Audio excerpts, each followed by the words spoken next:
Os irmãos que têm nos acompanhado aqui na quarta-feira sabem que nós temos estudado sobre a Igreja do Senhor. O que é a igreja, a relação da igreja com a disciplina, com a liberdade religiosa. Então nós temos falado de diferentes temas dentro do tema geral igreja. E hoje nós queremos falar sobre o papel da igreja na ação social, uma perspectiva bíblica cristã sobre como a igreja deve se comportar diante das necessidades sociais, dos problemas sociais que todo o país, toda a nação encontra.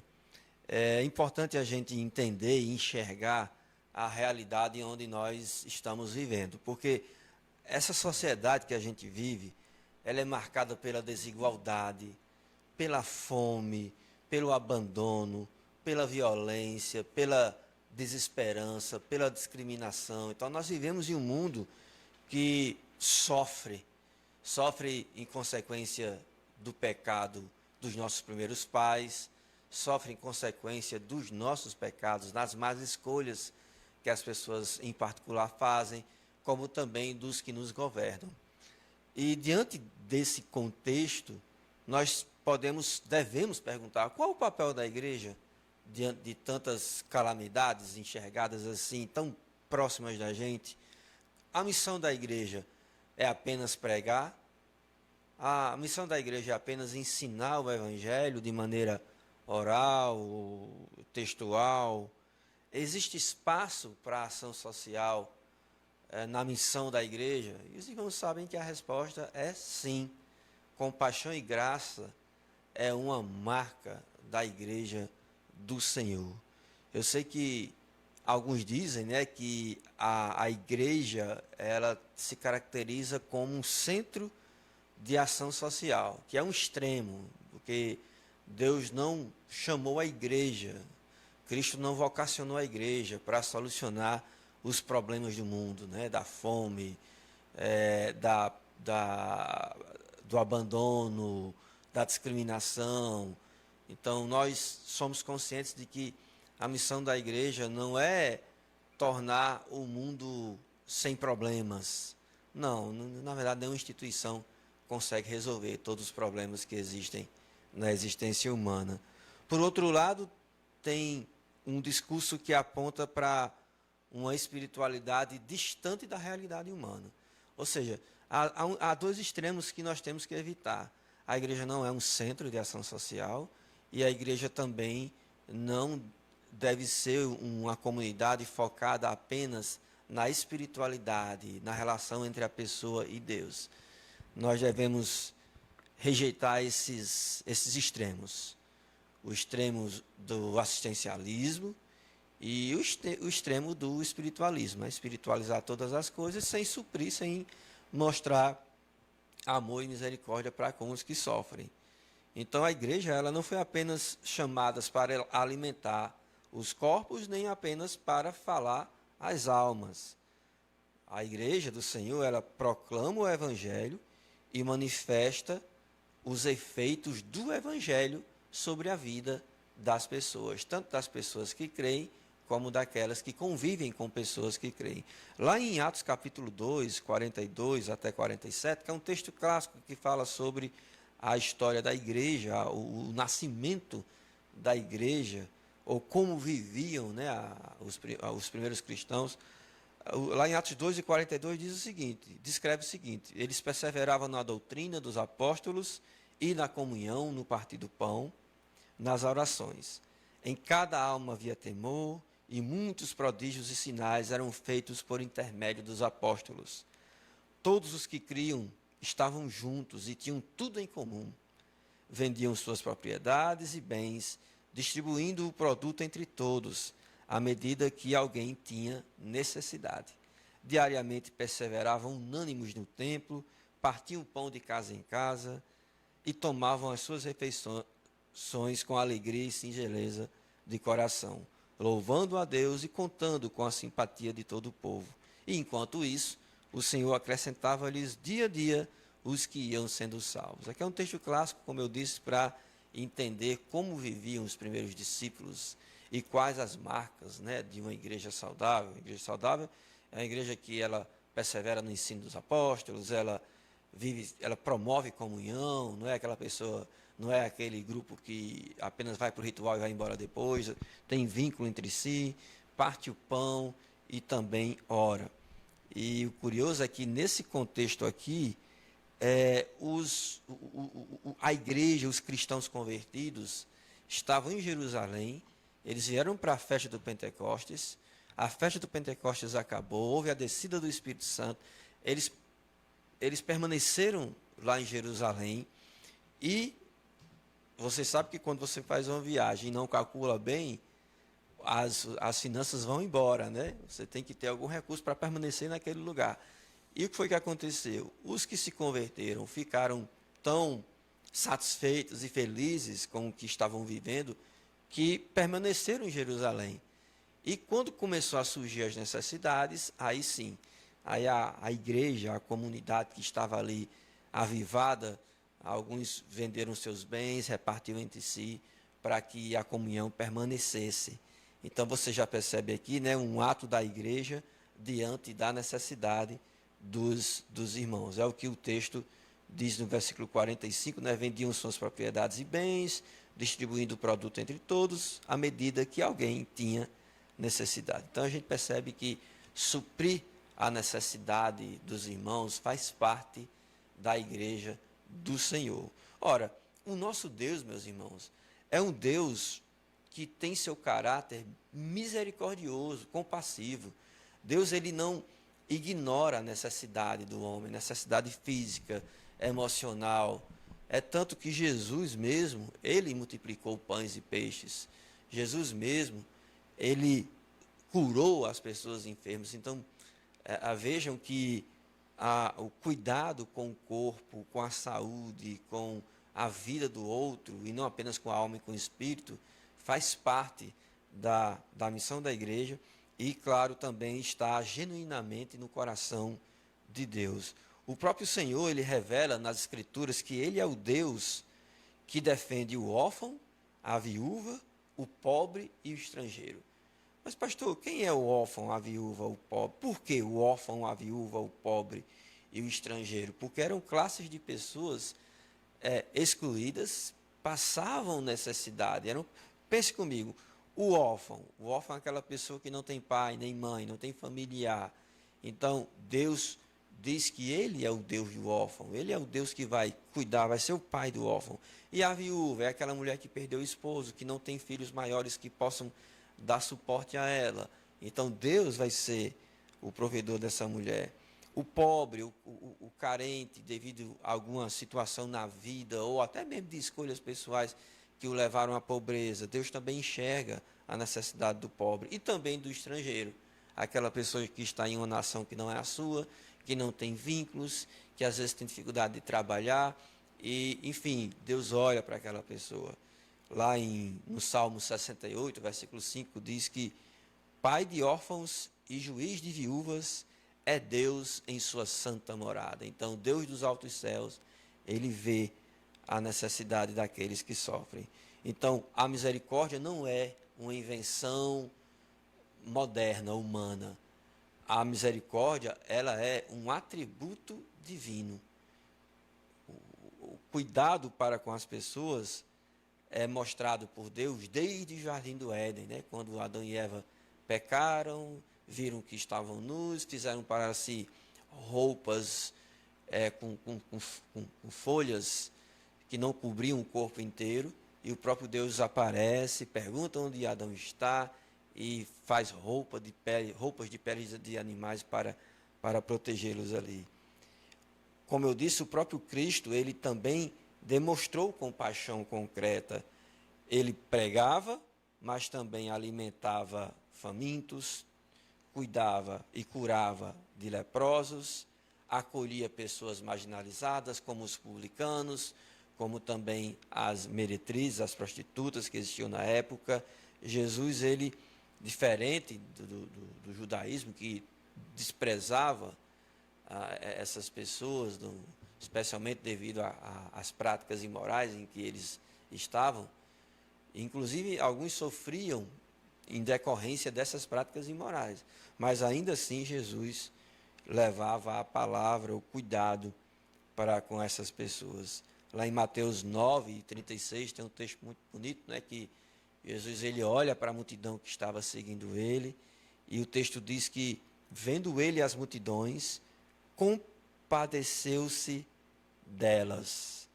Essa palavra aqui indica o compadecer, indica uma profunda comoção interior. Cristo não ignorava a dor humana. E nós também, como Igreja do Senhor, não devemos ignorar a dor daqueles que convivem, a necessidade especial daqueles que convivem conosco. A igreja primitiva, como já foi lido aqui, ela também se apresenta como uma igreja amorosa, uma igreja sensível, uma igreja que ali na sua essência, na sua base, na sua origem, cuidava a tal ponto, né, de, como eu li no texto, de vender, de se desfazer das coisas para cuidar do próximo. E é importante dizer isso aqui, viu, Xavier, que isso não tem nada a ver com política, isso não tem nada a ver com comunismo, socialismo. É uma ignorância tremenda de apontar que a igreja e Jesus era comunista ou socialista, não tem nada a ver, a visão dele era outra. Então, a fidelidade, né, dessas pessoas que estavam convivendo inicialmente aqui em Jerusalém, a primeira igreja, digamos assim, a fidelidade à palavra que eles tinham produzia generosidade. Olha que coisa maravilhosa. Uma igreja cheia das Escrituras é uma igreja que transborda de misericórdia. Uma igreja que conhece a palavra do Senhor não é uma igreja que vai se tornar elitista, que vai pregar só para um grupo de pessoas que têm condições, não. Uma igreja que ela é alimentada pela palavra do Senhor, ela também vai alimentar outras pessoas com pão, também com cuidado, e não apenas espiritualmente. Aliás, quando a gente fala do cuidado espiritual, nós podemos entender que esse cuidado espiritual também envolve esses aspectos sociais. E veja os primeiros problemas, né? Como essas questões sociais, elas não são fáceis de resolver. Quando a igreja cresceu, Deus foi acrescentando muitas pessoas à comunidade, começou a surgir os primeiros problemas. Lá em Jerusalém mesmo, né, lá em Atos 6, do 1 ao 6, os irmãos podem ler isso em casa, esse texto em casa, lá, Atos 6, do 1 ao 6, fala sobre a instituição do diaconato, ou da diaconia. Mas, pastor, e o que é o diaconato? O que é a diaconia?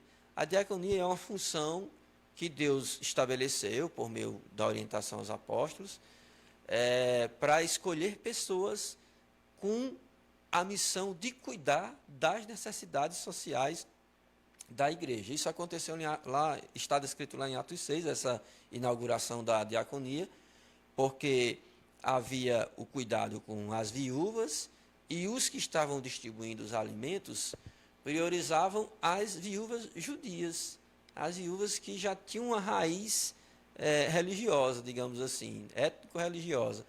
Só que quando os discípulos perceberam aquilo ali e foram se queixar aos apóstolos, os apóstolos disseram: olha, escolha entre vocês homens de Deus, homens que tenham caráter, homens justos, homens que realmente tenham um temor do Senhor, e esses homens irão distribuir e fazer a distribuição para que as viúvas estrangeiras, os necessitados estrangeiros, não sofram, não sejam colocados à parte ou no final da fila. Então foi assim que nasceu o diaconato, né? Quando homens bem escolhidos, né? Porque não bastava apenas serem homens crentes, tinham que ser homens de caráter, para que cheios do Espírito Santo. Muito bem, pastor Xavier, um destaque grande aí, né? Homens cheios do Espírito Santo. Então não podia ser qualquer pessoa, porque nós sabemos, né, que pode acontecer o favorecimento, né? Esse aqui não está tão carente, mas é meu amigo, então vou favorecer ele. Tem que ser homens com coração imparcial, com coração verdadeiramente justo e misericordioso. Ora, a Bíblia diz que a fé sem obras é morta. o apóstolo Tiago, lá no livro, em sua carta, capítulo 2, versículos 15 e 16, diz assim: se um irmão ou uma irmã estiverem carecidos de roupa e necessitados do alimento cotidiano, e qualquer dentre vós lhes disser, ide em paz, aquecei-vos e fartai-vos, sem, contudo, lhes dar o necessário para o corpo, qual é o proveito disso? Ou seja, religiosidade, fé, sem obras de amor e caridade, essa fé é considerada vazia. É uma religiosidade morta. A fé verdadeira produz frutos visíveis. Aqui vale destacar aqui que Tiago não está ensinando a salvação pelas obras. Ele está dizendo que a Bíblia, a palavra de Deus, o próprio Deus, anexa obras a uma verdadeira fé, ou seja, as obras evidenciam a autenticidade da fé. Uma pessoa que conheceu Jesus Cristo será uma pessoa que vai se preocupar com a vida dos outros que sofrem. Somos salvos pela fé, mas a fé nunca vem sozinha. A fé bíblica, a fé viva, é uma fé acompanhada do cuidado para com o outro. Então, é importante a gente ter essa visão. Na verdade, nós temos que evitar os dois extremos, né? Nós temos que evitar a ideia de que nossas obras nos salvam, que isso é uma mentira. Por obras da lei, ninguém será justificado. Pela graça sois salvos mediante a fé. Isso não vem de vós, não vem de obras, para que ninguém se glorie. Está lá em Efésios capítulo 2, versos 8 e 9. A salvação é pela graça mediante a fé. Não vem de obras. Agora, a fé que salva, ela acompanha obras, boas obras. Podemos dizer assim, que boas obras não justificam, boas obras não compram a salvação, boas obras não substituem o Evangelho.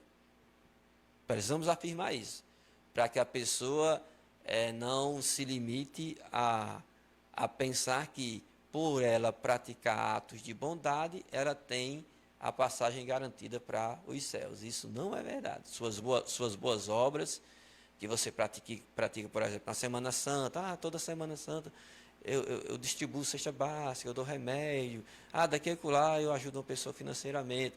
Isso não lhe salva, tá certo? E uma coisa importante, as obras praticadas em amor pela fé autêntica, ela não se reduz a uma semana religiosa, ela deve ser prática de vida. Então veja, vou repetir, boas obras não justificam, não compram a salvação e não substituem o Evangelho. Por outro lado, também boas obras, ou a falta de boas obras, não combinam com a fé ardente, com a fé autêntica. Indiferente, uma vida indiferente, uma vida sem compaixão, não combina com a fé salvadora. A missão principal da igreja continua sendo a pregação do Evangelho. A missão principal da igreja continua sendo a pregação do Evangelho. A ênfase nessas questões sociais pode substituir a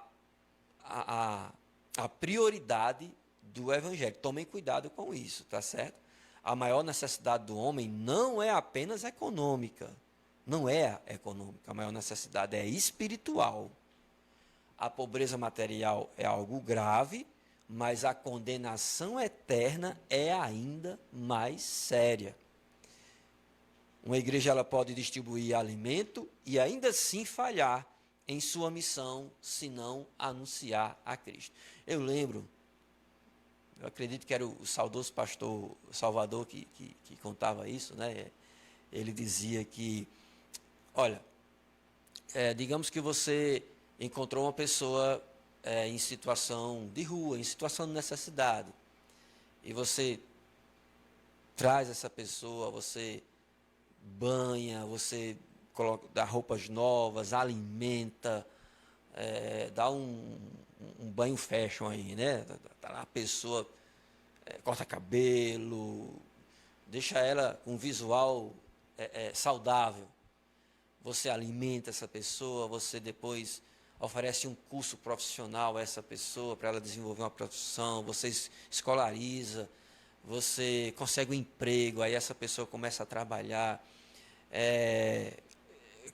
casa, tem filhos, então tá lá, essa pessoa está vivendo dignamente aos olhos humanos. Só que se essa pessoa que você resgatou lá das ruas, que você alimentou, que você cuidou, que você vestiu, educou, arranjou um emprego, ajudou lá no casamento, e ela vive a felicidade dos filhos, tem uma casa própria, tem um carrinho. Se essa pessoa não tivesse arrependido dos pecados e acreditado no Senhor e confiado no Senhor como aquele que governa a sua vida, aquele que perdoa seus pecados, todo esse trabalho, espiritualmente falando, será em vão. Ainda que a sociedade o aplauda você, mas aos olhos de Deus, você apenas preparou uma pessoa para ir bem vestido, bem alimentado para a condenação, se essa pessoa não tiver sido evangelizada. Os irmãos compreendem que a prioridade da igreja não é a pobreza, resolver a pobreza material, mas sim semear a palavra que salva, que dá vida eterna, que transforma de dentro para fora, e não apenas que dá um banho de loja, tá certo? Então, a prioridade da palavra não é dar banho de loja, é com certeza fazer com que essa pessoa nasça de novo e viva aos pés do nosso Senhor Jesus Cristo. Então, palavra e misericórdia devem caminhar juntas. A igreja, ela prega a cruz, ela chama ao arrependimento, ela proclama a salvação e ela demonstra amor concreto. O cuidado social vai o quê? Vai autenticar o testemunho cristão. Jesus mesmo disse lá em João 13:35, nisto conhecerão todos que sois meus discípulos, se tiverdes amor uns aos outros. O amor é a carteira de identidade do cristão, é a evidência de que você realmente conheceu ao Senhor Jesus. E para a gente terminar aqui, a ação social, ela começa dentro da própria igreja. Lá em Gálatas capítulo 6, versículo 10 diz, façamos o bem a todos, mas principalmente aos da família da fé. A igreja deve ter como prioridade não a fome do mundo ou as necessidades do mundo. Não é que não vamos cuidar disso ou nos preocupar com isso, mas a prioridade é socorrer os irmãos em Cristo necessitados. Visitar os enfermos, amparar as viúvas, apoiar pessoas desempregadas e acolher pessoas fragilizadas, irmãos que estão convivendo conosco na comunidade. Então, a prioridade da ação social, da misericórdia e da compaixão deve ser com os irmãos que estão ali conosco, nos cultos ali, na quarta de oração, nos PGMs, no domingo pela manhã na escola bíblica, no domingo à noite. Os irmãos concordam comigo, né? O próprio Paulo diz que aquele que não cuida dos seus é pior do que o descrente. Então, nós temos que olhar para quem está perto de nós, na comunhão da igreja. E vale dizer, né, que até mesmo dos que participam da comunhão da igreja, também deve haver critérios, né? Paulo mesmo diz, se alguém não trabalha, então não coma. Então a igreja não deve alimentar, por exemplo, a preguiça do desempregado. Ele está desempregado, mas não tem nenhum esforço pela busca de trabalho. Espera apenas que a igreja dê. Aí também não, tá certo? A igreja não deve ser boba nesse sentido. A igreja tem que educar todos aqueles que vivem no seu meio. Então, meus queridos, podemos dizer que os atos de misericórdia, de ação social, eles expressam o reino de Deus aqui na terra. E é tão bonito você olhar para a história da igreja evangélica, protestante, a história da igreja batista, não sei se os irmãos sabem, mas ao longo da história, os batistas, eles trabalham fortemente com ações sociais, com escolas, hospitais na África, por exemplo, abrigos, ações de assistência, cuidado com os idosos, cuidado com as crianças. Nós temos aqui na Igreja Batista em Sumaré, nós temos trabalhos com as crianças, adolescentes, com balé, o projeto Taekwondo, trabalho com os idosos. Nós também ajudamos as instituições que trabalham com dependentes químicos. Então, a ação social é uma marca, né, dos batistas ao longo de sua história. O cuidado, né, com os pobres, o cuidado com os enfermos. Aqui, por exemplo, há um ministério de construção que já construiu 2 casas, pastor Xavier, 2 casas para pessoas carentes, né, que viram a situação de vulnerabilidade, e os homens se juntam em mutirão e construíram já 2 casas para que essa pessoa tenha um mínimo de dignidade. Então veja que realmente os batistas têm essa característica muito forte. Para a gente aplicar, não é, Xavier? Aplicando aqui, aplicações práticas, né? A primeira aplicação prática diante desse tema é a gente examinar o nosso coração.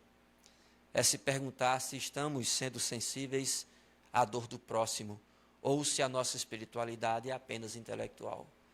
Aquelas discussões infindáveis nas redes, né? E até mesmo às vezes nas escolas bíblicas também, aquelas discussões que acabam se esvaziando porque não são acompanhadas de aplicações práticas para com o próximo. Nós devemos valorizar o serviço cristão, o cuidado aos necessitados, faz parte da vida da igreja. Então, servir também é um ministério.